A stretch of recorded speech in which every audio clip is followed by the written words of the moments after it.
My parents refused to invite me and my kids for Christmas. Mom told me, "Your brother is bringing his girlfriend to meet our family. He doesn't want your kids there. They'd spoil the perfect image." "I understand," I said and hung up. The following day they turned up at my door fuming.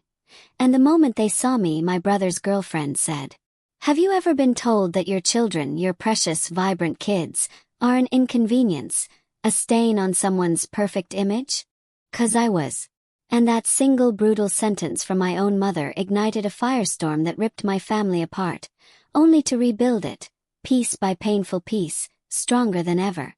I'm Ethan, 36, an art director by trade, and a divorced dad of 2 little tornadoes, Chloe, 7, and Leo, 5. My life is a blur of tight deadlines, school lunches, and making things look good on a screen. I'm usually the rock, the family's go-to problem solver, the one who can just take a quick look at this for any crisis. But nothing, absolutely nothing, could have prepared me for the call that evening. It was a Tuesday in early December, and the air in our small apartment was already thick with the scent of pine needles from a newly bought tree, promising a cozy, festive season.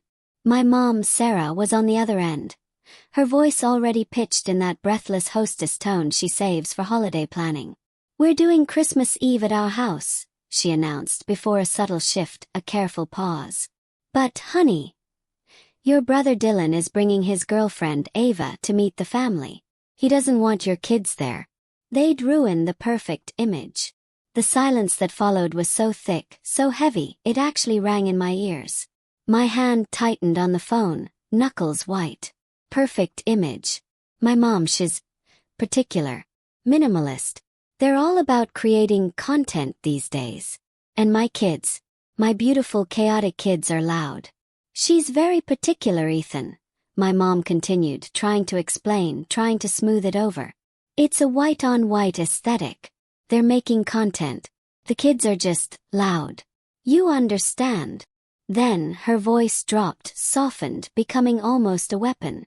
"Be flexible, Ethan. For once." I stared blankly at the microwave clock. 7:42 p.m. I pictured Chloe's construction paper chain, garishly bright, draped across our cheap bookshelf. Leo was asleep on the couch in his dinosaur pajamas, a smear of cocoa on his lip from earlier. Ruined the perfect image. Took a breath. "I understand," I said and hung up. I didn't sleep a wink that night. I scrolled through old photos, years of Christmas mornings. Wrapping paper stuck to little socked feet. The camera shake that only comes from real, unbridled joy. I thought about my job, about how I make things look good without lying. How utterly different that is from erasing the messy, beautiful parts of life just so you can look better. The next morning, a dismissive text from my dad, David, pinged my phone. "Don't take this personally." But by noon they were on my porch anyway. Mom, Dad, my brother Dylan, and the girlfriend Ava. No heads up. Just the sudden, jarring ring of the doorbell and a blur of expensive winter coats. My mom's face was so tight it looked like it might snap. "Open the door." Dylan, my brother, looked like a brand new toy fresh out of the box. Plug-in boyfriend V2, festive edition. Ava stood a half step forward. All perfect hair and perfect beige coat. Her phone already clutched in her hand. She looked me up and down. Then her gaze flickered to the brightly colored paper chain swaying gently behind me. Then she spoke, her voice bright, almost cheerful but utterly flat. "So," she said, "you're the one who keeps ruining the family brand. It didn't start with Christmas. It never does, not with families like mine. I've been the reliable one since I was 19. When Dad's contractor forgot to pull permits and a massive fine hit, I covered it. When Dylan's first car died because he somehow forgot oil changes existed, I paid for a used Civic and pretended I wasn't still paying it off when he sold it to buy designer sneakers. My entire career is built on meeting deadlines, creating mood boards, and making things happen. And I'd built their emergencies into my calendar like they were holidays. When I got married, they showed up with opinions. When I got divorced, they showed up with silence. But the kids, Chloe and Leo, my kids brought me back to center. Two small people who genuinely think sprinkling sugar on toast makes it cake. My custody agreement is 70/30ths. Christmas Eve falls on my week this year. I'd already bought a pre-lit tree because the real ones make me itch. Dylan is 32 and permanently soft-watched. He posts close-ups of watches he can't afford and quotes about grinding at 5 a.m. He never looks tired because other people do the grinding for him. My mom, Sarah, calls him entrepreneurial. Mostly he texts me, "Bro, quick favor. I design things for a living." Guess who designed 3 logos for Dylan's various brands? Guess who built his Shopify store, patched his product photos, and painstakingly retouched Ava's candid street shots so the overflowing trash bags in the background magically vanished? "You're so good," they'd always say. "We'll pay you once it takes off." It never took off and my photo credit vanished like those trash bags. Money talk in our family always wears a costume. We call it helping out, or being there, or just until payday. The biggest costume is family. If you say no to family, you're cold. If family says no to you, well then you're just dramatic. 2 months before the no kids Christmas, I got a text from Sarah. "Could you add us to your phone plan? Ours is getting too expensive." I did the math, saw the autopay, and added them. It wasn't just phones. Then it was Netflix. Then Hulu. Then Dad's iPad on my Apple Music. "It's just streaming," Sarah said. "You don't even notice." Oh, but I noticed. I noticed when my Adobe Creative Cloud bill doubled, and I realized Dylan had logged into my account on his laptop to download Photoshop for a quick flyer. I noticed when he sent me an InDesign file that still had my account's stock image watermark all over it. I really noticed when a $218 charge for a premium template bundle hit my business card at 3 a.m., and the vendor's invoice perfectly matched an email forwarded from Zach at zk-lective.io. "Accident," he claimed. I thought it was still the free trial. I sent him a screenshot of the charge. He heart-reacted it. Meanwhile, my mom loved to rehearse a story about fairness. "We supported you in art school," she'd say. The truth. I worked nights to pay for art school. They gave me a suitcase and a Be Brilliant speech. Their support came in the form of Christmas leftovers, wrapped in foil, dropped off at my dorm like some kind of performance art. Ava, the girlfriend, her name is Ava because of course it is, slid into their lives around Thanksgiving. Blonde, smartphone in hand, smart mouth. I met her once at a brunch where everyone ordered air and she cut pancakes into perfect geometries for the camera, not taking a single bite. She told me she was a creative director for a candle brand that only sells 1 candle at a time for $89. I asked what the scent was. "Clean," she said. "Bae." Ava believes in neutral palettes and kids only in muted clothing. Chloe wears a neon unicorn hoodie like it's armor. Leo thinks socks are optional. My house photographs honest.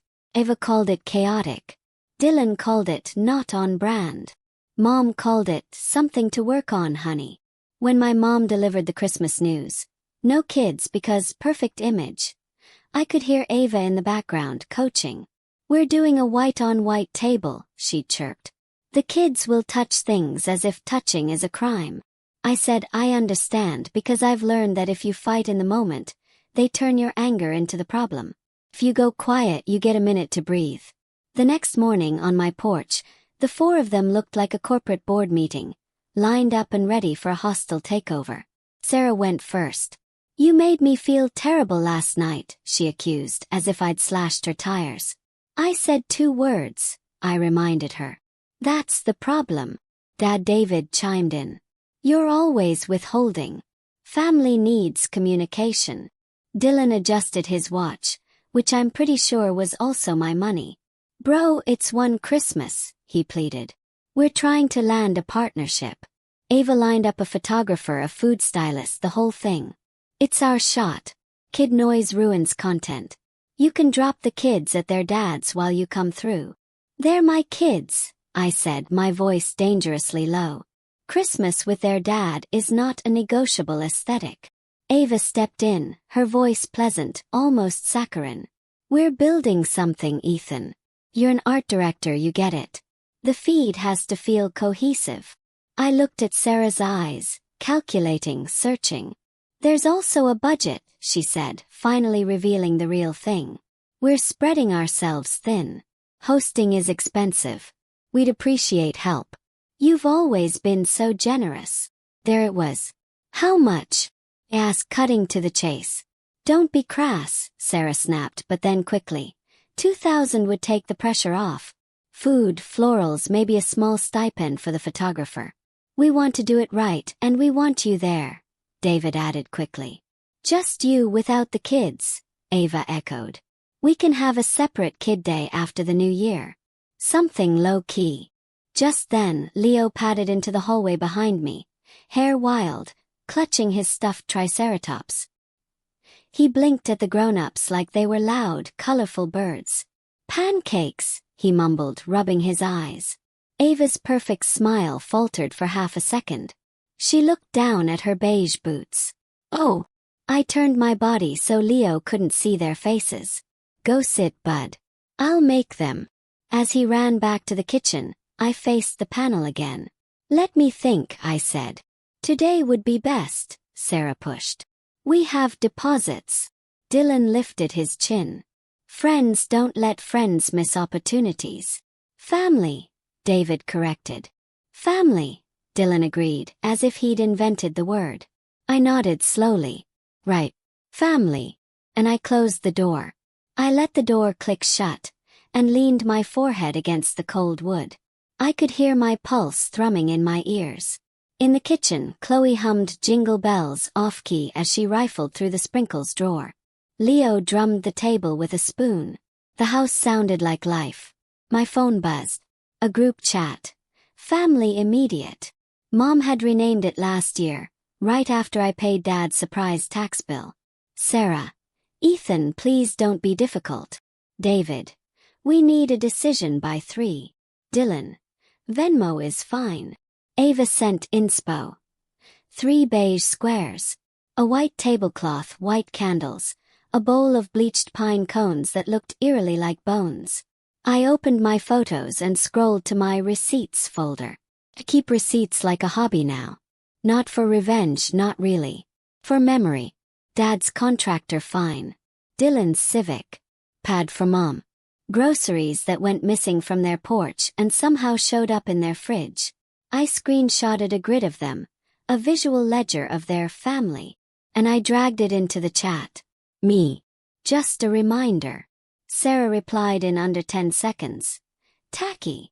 Dylan. We said we'd pay you back. Me. You also said that about the Shopify and the photo gear and the Adobe charges and the phone plan. Blue dots typing. Stop typing again. Ava, finally. Money is leverage over family is not the vibe.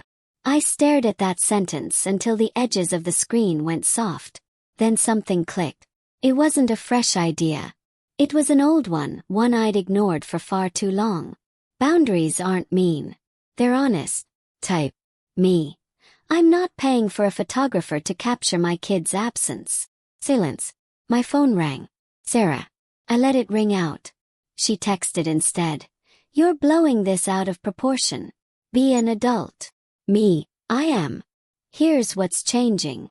I stood at the counter with sticky kid hands tugging at my shirt, and I typed the list in plain, unshakable words. I'm removing you from my phone plan at the end of this billing cycle. I'll send you the transfer PIN. I'm changing my Adobe password and will report any unauthorized login. Dylan, stop using my license. Streaming accounts will be signed out today. You can set up your own. I won't be funding events I or my kids are uninvited from. If you attempt to add yourself to any of my business cards again, I will file a fraud report. I hit send. 3 dots. Then David. Threats. Me. Boundaries. Dylan. Dude, over $2,000. Me. Over a pattern. Sarah. You're making this hostile. Your children will hear about this. I looked at Chloe's face, still dusted with powdered sugar, and felt something steady, unyielding inside me. No, I said out loud to the empty room. They'll hear I protected them. The doorbell rang again. Opened it. The 4 of them stood on the porch, a tighter huddle now, the cold winter air pouring around their edges. Sarah started to speak, but I held up a hand. I'm done being the bank and the stylist and the silent one, I said, my voice steady. You can host any Christmas you want. White table, no kids, content, whatever. But not with my money. And if you ever try to shut my kids out so you can look cleaner online, you shut me out too. Dylan's jaw flexed. You'd blow up Christmas over a vibe. You blew it up when you made family conditional. Ava lifted her phone like a shield. This is unhinged. Then don't hinge on me, I replied, the words coming out sharper than I expected. David went for the soft knife. Ethan's son, think of the bigger picture. I am, I said. And I closed the door. It's wild how quiet a house feels after a hard boundary. Not sad quiet. Just clear. Like when a client finally approves the layout and all the noise in your head just stops. I went inside and made pancakes.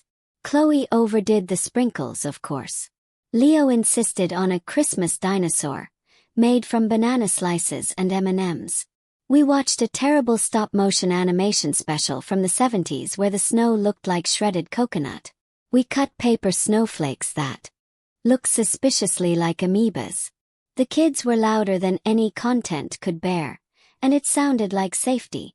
My phone became a slot machine. Messages pinged all day. Sarah, what you're doing is cruel. David, you owe us a conversation. Dylan, adult men don't act like this. Ava, unbelievable. Then texts from numbers I didn't have saved, distant aunts who preferred whispering to my face. Maybe tone it down. Your mom is crying. Kids make things complicated. The subtext hummed underneath every message. Be small again. At noon, the first real consequence hit. And it wasn't mine. David texted. Phones aren't working. Is this you? I hadn't cut them off yet. Called the provider. Turns out Dylan had ordered an iPhone upgrade on my account at 3 a.m. And the SIM transfer had auto-deactivated Sarah's device. The rep asked to confirm the shipping address. It was Dylan's apartment. I canceled the order, triggered a fraud alert, and told the rep to flag any future changes as owner only. I texted the group. Nice try. Sent the screenshot. Dylan, wow. Petty. Me. Legal. By late afternoon I got an email from Adobe. New sign-in detected. City. The same as Dylan's. I hit sign out of all devices. Changed the password. Turned on two-factor authentication with my physical key. I messaged him separately. If you need design software, buy it. He replied with a vomiting emoji.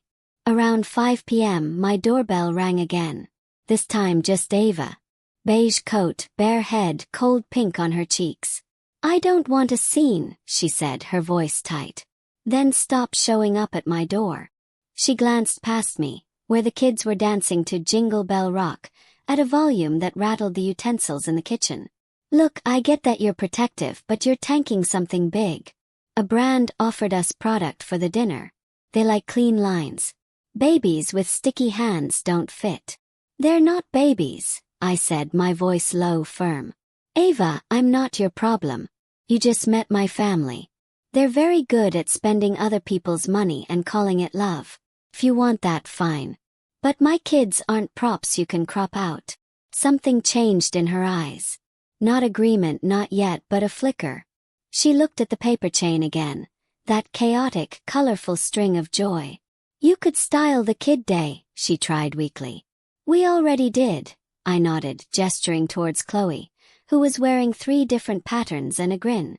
And it's perfect. Ava swallowed hard. We won't ask you for anything else, she said, finally turning away. I know, I replied and closed the door.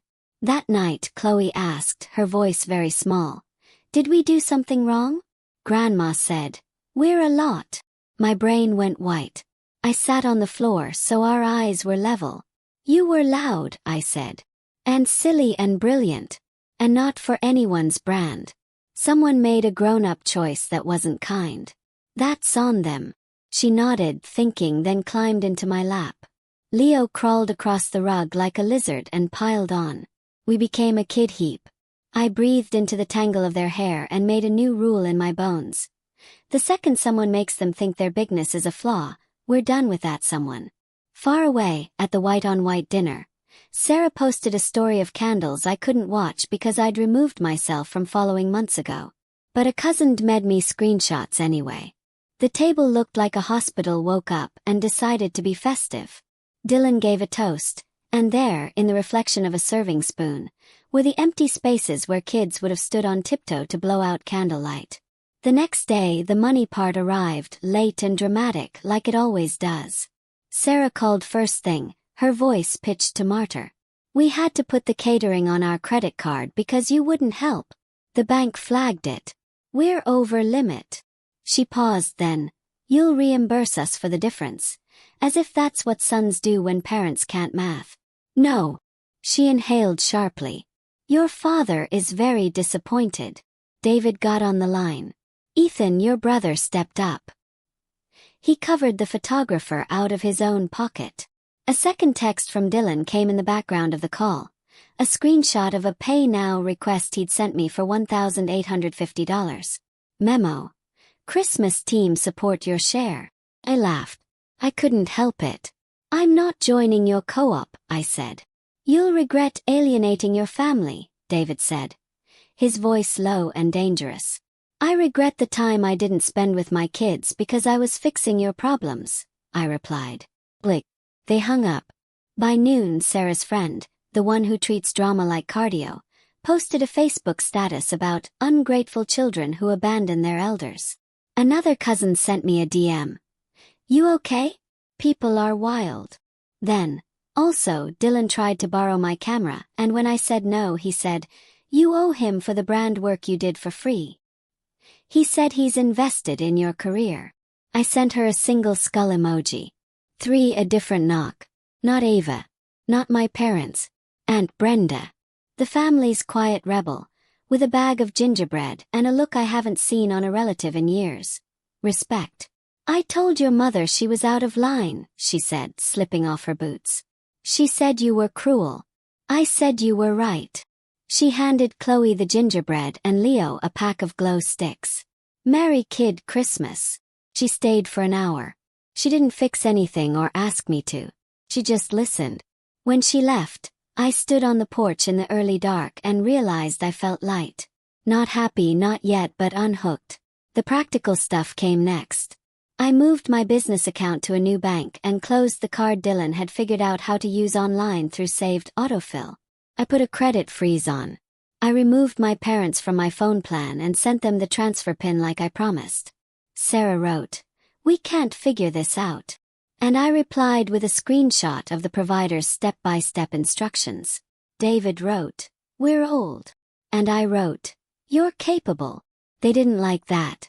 I took a trash bag and cleared the closet of every favor that had become an expectation.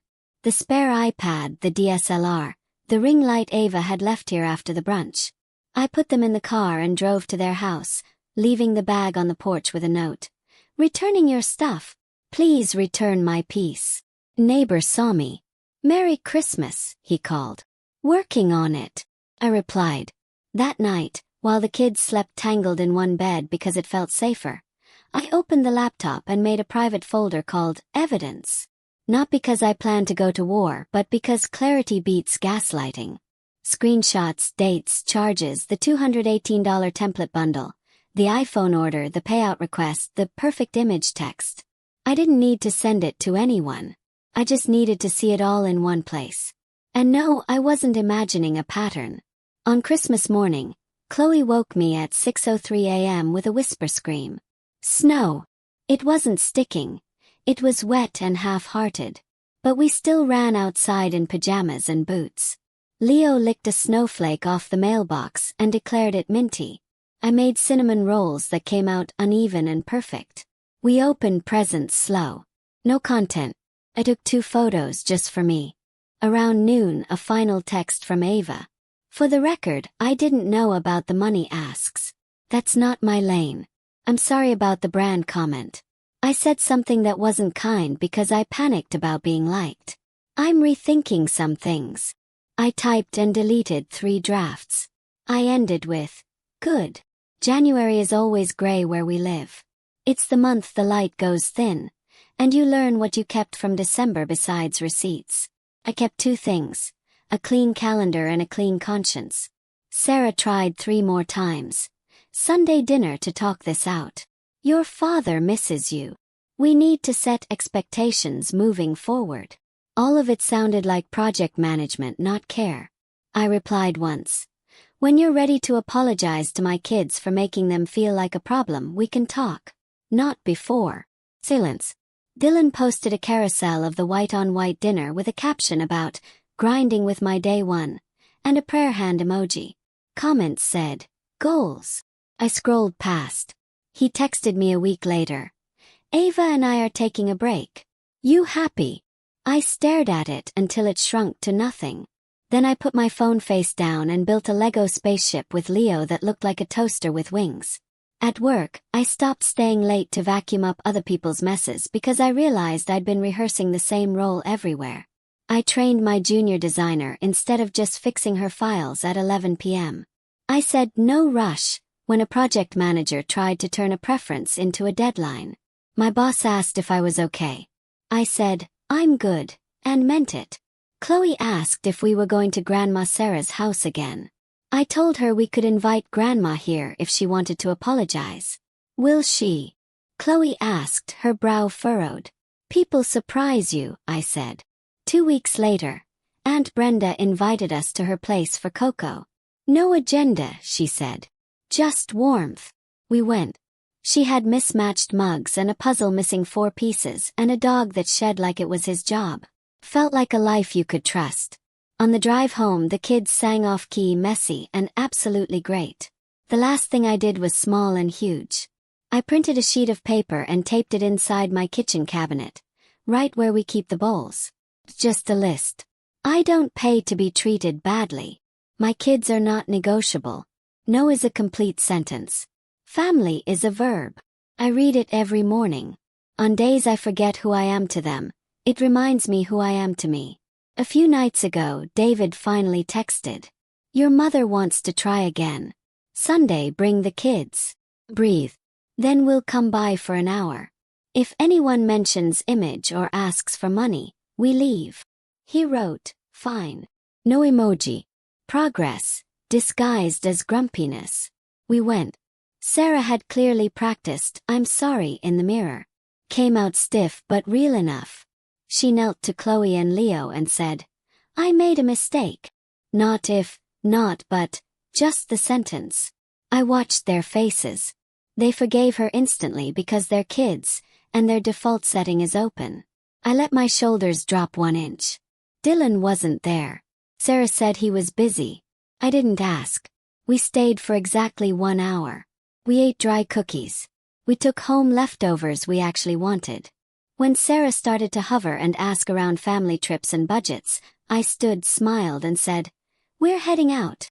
No scene, no lecture, just the line. We left at 59 minutes, because sometimes you keep promises to yourself with a timer. At bedtime, Chloe asked what the moral of Christmas was this year. She asked it about everything, like life is a fable and I'm some old man owl. I tucked her in and thought about white-on-white tables, and pay now requests and paper chains and banana dinosaurs. The moral, I said, is that love isn't a filter. It's messy and loud, and it doesn't ask you to shrink. If someone says you have to make yourself smaller to fit in their picture, you get a new frame. She nodded like this was obvious. And we're keeping our paper chain up till March, she said. Deal, I said. I turned off the light. The house hummed. Not perfect. I stood in the doorway for a second longer and let the quiet settle. Then I went to the kitchen, opened the cabinet with the bowls, and read the list again like a prayer. I don't pay to be treated badly. My kids are not negotiable. No is a complete sentence. Family is a verb. I'm still figuring out what family is a verb truly means for us. But what about you? Have you ever had to draw a hard line with your own family, even when it felt like everything was on the line? How did you navigate it? Let me know your thoughts and experiences in the comments below. I'm reading everything.